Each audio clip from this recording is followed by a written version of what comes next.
actually talk about the events which were leading up to the violence which erupted in Manipur on May 23rd, and May 3rd, 2023.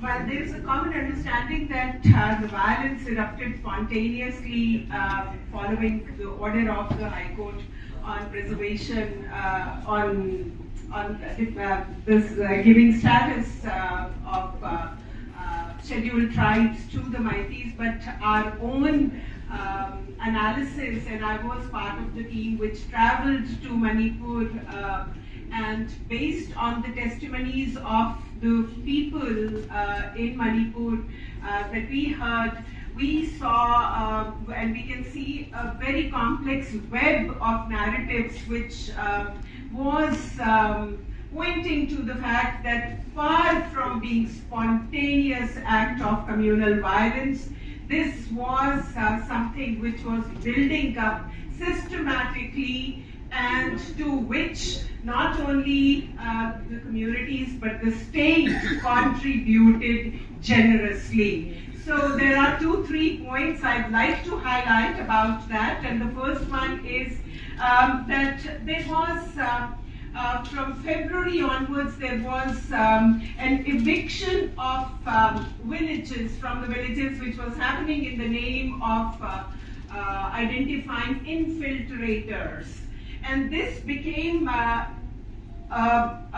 dominant narrative where all the hill peoples, including the Kukis, were being called outsiders, infiltrators coming from Myanmar, and this whole narrative was being contributed by the chief minister, who was tweeting regularly about illegal migrants coming into and setting up villages in the hills and indulging in poppy cultivation, which actually, coming from the chief minister, it almost became an official line that there was this infiltration happening. Then there was a deployment of hundreds of police people in the hills when houses, farmhouses, and even church were bulldozed, and there was presence of heavy police forces which were clearly partisan and which increased the anxieties of the hill people. There were also geotagging of villages which was happening despite the protest and without the consent of local people and the local panchayats and the local heads people. So there were protests, there were curfews, there were clashes, which were all building up to this environment of anxiety and in which violence broke out. There was also this case of which we heard from many people who came to testify that their houses in urban areas were being tagged. And those tagging of those houses was only happening to Kuki people.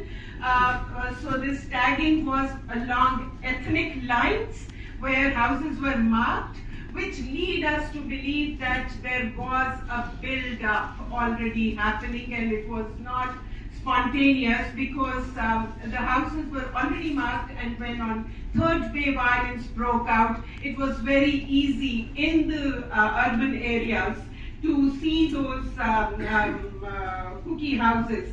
There's also clear evidence from the testimonies that when, and Professor Khata already talked about it, that when the demand for tribal scheduled tribe status was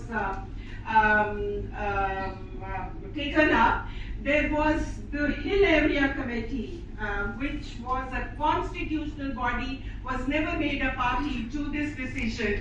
There was a complete, there was this, they were never consulted, never made a party, and when they protested and argued their position, the chairman of the Hill Area Committee was sent a notice by the government asking him to appear and the charge was that he was instigating Hill people against the orders of the court.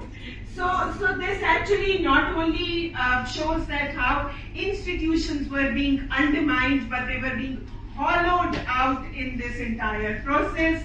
The last thing which also happened at the same time was the reservation policy, the notification of 2005, which made 34% reservation for all government jobs for the Hill people was flouted with impunity when certain posts were filled up in Dreams, the medical college and hospital of Churachandpur, and when protested, this was ignored. So there was a clear failure of the institutions, which was accompanied by state's deafening silence on Manipur, and further the actions, and I'll take one more minute, actions and omissions of the state and central government, people's faith in rule of law was completely eroded. There was a clear evidence from the testimonies that state machineries, including the police and the local administration, they favored certain communities over others. There is ample evidence of the partisan role of the state police, which we came across through testimonies, which protected even the crowds which were indulging in violence. The militia, Arambai Tengol and Meiti Likun, they enjoyed state patronage and no punitive action was taken against them. There is ample evidence of that.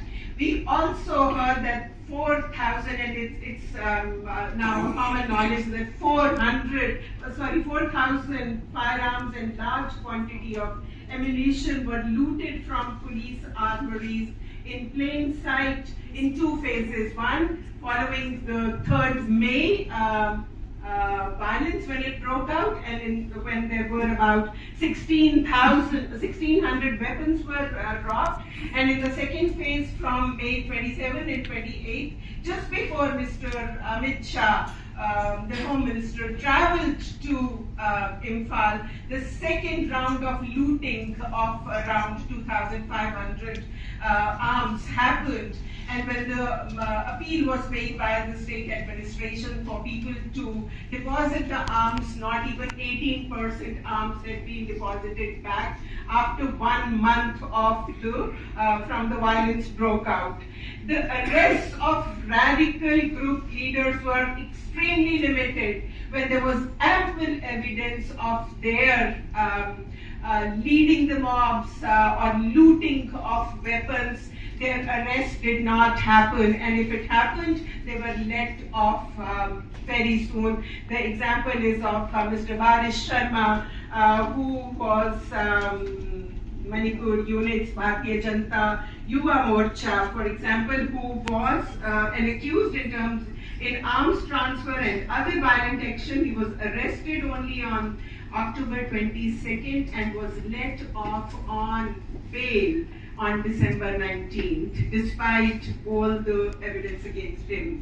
So we see that all these issues before, at the time of violence and afterwards point to complete state failure, complete state complicity, and also to a point where we see that there is now a de facto ethnic partition, Valley and Hill people, and who is making it possible on the ground, and we see ample evidence of state implicit in this affair. Thanks.